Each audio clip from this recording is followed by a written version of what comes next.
Kita sudah terhubung dengan koresponden CNN Indonesia, ada Albi Pratama di Tarakan, Kalimantan Utara.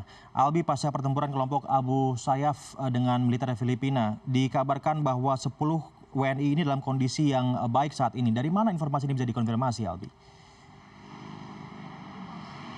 Ya, selamat sore Prabu. Terkait dengan pasca terjadi pertempuran antara AFP atau Armed Forces of Philippines dengan kelompok Abu Sayyaf pada hari Sabtu kemarin, memang ini menghasilkan atau menyebabkan sedikitnya 18 tentara Filipina gugur dalam pertempuran dan juga 50 lainnya mengalami luka-luka.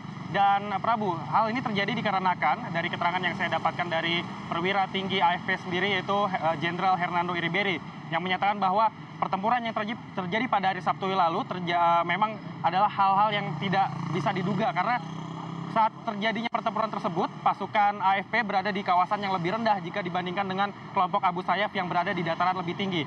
Dan oleh karena itu, pasukan Abu Sayyaf yang berjumlah sekitar 120 sampai dengan 150 milisi ini bisa melakukan penembakan kepada tentara-tentara Filipina ini secara membabi buta dan bisa dengan mudahnya menyerang tentara-tentara Filipina yang berada di bawah.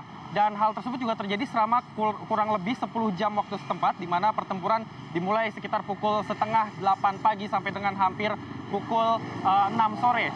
Dan Prabu, jika dilihat dari hal ini, seharusnya pihak Filipina sudah bisa membuka lampu hijaunya untuk tentara Indonesia masuk ke dalam wilayah negaranya, karena dengan bantuan TNI setidaknya akan ada tambahan pasukan militer untuk dapat melakukan pembebasan kepada 10 warga negara Indonesia dan juga warga negara asing lainnya, ataupun melakukan penyergapan ke tempat-tempat kelompok Abu Sayyaf ini berada. Begitu Prabu.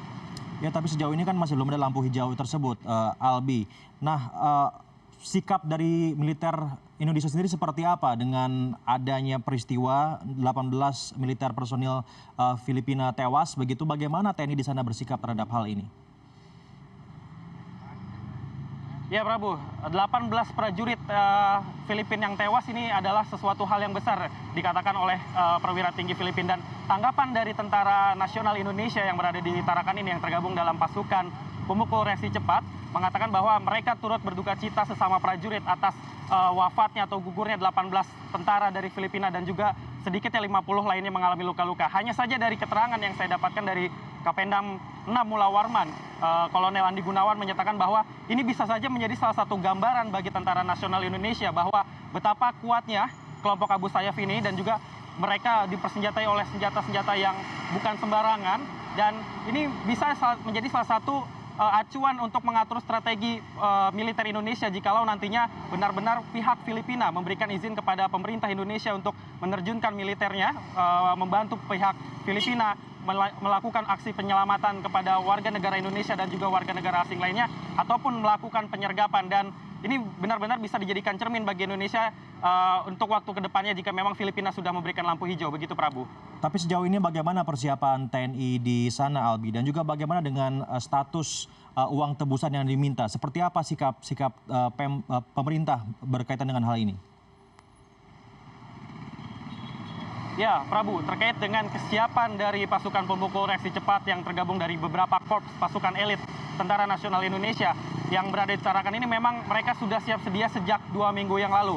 Hanya saja mereka sampai saat ini masih menunggu kepastian dari pemerintah Presiden Joko Widodo dan juga Panglima TNI terkait dengan instruksi apa yang akan diberikan kepada para prajurit ini dan juga pasukan ini. Mereka siap untuk melakukan pergeseran dalam hitungan beberapa jam saja dengan menggunakan beberapa alutsista yang memang sudah standby di Tarakan ini, seperti beberapa pesawat Hercules, lalu ada 5 KRI juga yang sudah siap sedia di sini, dan mereka menyatakan kesiapannya. Dan terkait dengan tebusan yang hendak diberikan kepada pihak Filipina sendiri, ini adalah murni urusan dari perusahaan Patria Maritime Lines yang merupakan perusahaan yang menaungi 10 warga negara tersebut. Walaupun mereka sudah menjanjikan akan membayarkan tebusan tersebut, hanya saja pihak pemerintah masih menahan mereka untuk tidak memberikan dana tersebut dan lebih memilih menunggu perintah ataupun menunggu komunikasi lebih lanjut dari pemerintah Filipina, yang mana juga dalam hal ini masih menjaga komitmennya untuk tetap menyelamatkan 10 warga negara Indonesia tanpa uang tebusan sepeser pun. Dan beberapa opsi baik yang dipublikasikan maupun tidak dipublikasikan juga sudah dilakukan oleh pemerintah Indonesia dengan pemerintah Filipina, dan ini adalah salah satu komunikasi yang cukup diplomatis, di mana saat Umar Patek, yaitu terpidana pelaku bom Bali saat tahun 2002 lalu, menawarkan diri untuk melakukan atau menjadi negosiator. Pihak pemerintah menolak hal tersebut dan lebih memilih untuk melakukan diplomasi terus-menerus dengan Filipina sampai nantinya pihak Filipina mungkin saja bisa memberikan jalan bagi Indonesia untuk menerjunkan militernya dalam operasi pembebasan warga negara Indonesia. Prabu. Ya baik, semoga saja berita baik ya seputar bebasnya 10 WNI ini nanti bisa kita dengar secepatnya begitu, dan mudah-mudahan semuanya baik lah. Tidak ada permasalahan yang tentunya bisa membuat kita semakin jauh berspekulasi. Terima kasih Albi Pratama melaporkan dari Tarakan.